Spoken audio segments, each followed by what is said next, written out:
That's probably the most famous incident of all. Ed Ames was part of the singing group of the Ames brothers.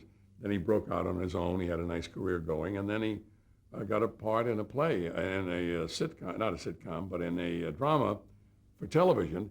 He played Mingo, I think it was, on a frontier show, and he was so proud of himself because he had to throw a tomahawk, an Indian tomahawk, and he was so proud of himself that he learned how to do it because you have to throw it, and it's got to make like 2 revolutions before it hits the target. And you got to put all of that in the wrist action, the flip, the way you flip it. So he was so proud, and they made a bit out of it. They got a big piece of plywood, regular size plywood. They had a cowboy drawn on the plywood, life size in black crayon. And there he was with the cowboy hat and the gun, the holster, and the chaps, and he was ready to draw. And there he was, the target, and Ed Ames is going to throw this tomahawk. And then Johnny's going to throw it after him. So he starts to throw it, and he's telling about the wrist action and so forth. And he throws it, and the tomahawk goes twice, and it strikes the cowboy, where no cowboy should be struck. In fact, no man that you know of should ever be struck there. And Ed Ames is so embarrassed. The audience is dying. Johnny comes up with 2 of the greatest lines ever ad-libbed. The audience laughter dies down a little bit, and Johnny hits him again with, "I didn't even know you were Jewish."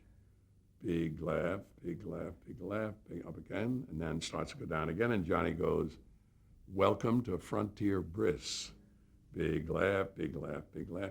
Now, Ed Ames is dying. He can't wait to go and get the tomahawk. Now, you have to understand that the tomahawk has struck the cowboy where no cowboy should be struck, but the handle is sticking out. It's a long story.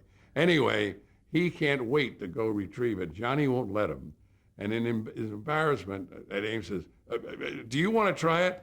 And Carson looks at the cowboy with the tomahawk sticking out of him, and he looks at Ed Ames. He says, "I couldn't hurt him any more than you did." That's probably the biggest laugh ever on television, ever. Certainly on The Tonight Show, the biggest, longest running laugh. You know, they said the Jack Benny laugh about the thief, the robber, you know that one down in his basement. I'm thinking it over. That's supposed to be one of the funniest laughs ever in radio. This has got to be the funniest laugh ever in television.